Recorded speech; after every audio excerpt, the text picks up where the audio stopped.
চাপাবাজি আর মিথ্যা কথা দুইটা একটাও ভালো কাজ না, ঠিক আছে?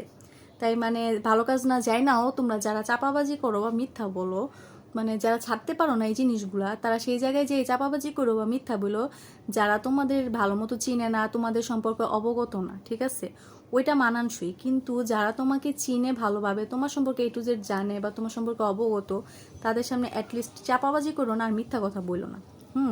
তুমি হয়তো বা চাপাবাজি করে মিথ্যা কথা বইলা নিজেরে খুব বড় ভাবতেছো, কিন্তু খোঁজ নেওয়া দেখো তোমার পিঠ পিছে তোমার এই চাপাবাজি আর মিথ্যা বলার জন্য তারা তোমাকে আলোচনার পাত্র করে হাসাহাসি করতেছে, ঠিক আছে? তুমি তোমার নিজের দোষে নিজের কারণে হাসির পাত্র হয়ে গেছো।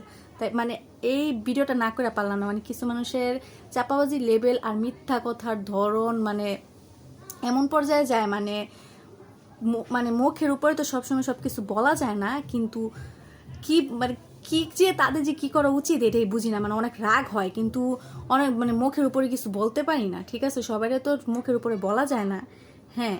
কিন্তু মানুষের কি একটু কমন সেন্স নাই যে আমি কার সামনে চাপাবাজি করতেছি, কারে মিথ্যে কথা বলতেছি? তারা তো আমার সম্পর্কে জানে, ঠিক আছে? আর সব কিছু একটা লিমিট আছে, যখন এটার লিমিট মানে যে কোনো কিছু লিমিট ক্রস হইলে ওইটা আর ভালো দেখায় না। তাই ভাই নেক্সট থেকে চাপাবাজি করার আগে, মিথ্যা বলার আগে অ্যাটলিস্ট মানে ভাইবা নিও যে কার সামনে বলতাছো। অন্তত ভাই এগুলো করে হাসির পাত্রী হইও না বা পাত্র হইও না, ঠিক আছে? যেটাই হোক, মানে কি একটা অবস্থা।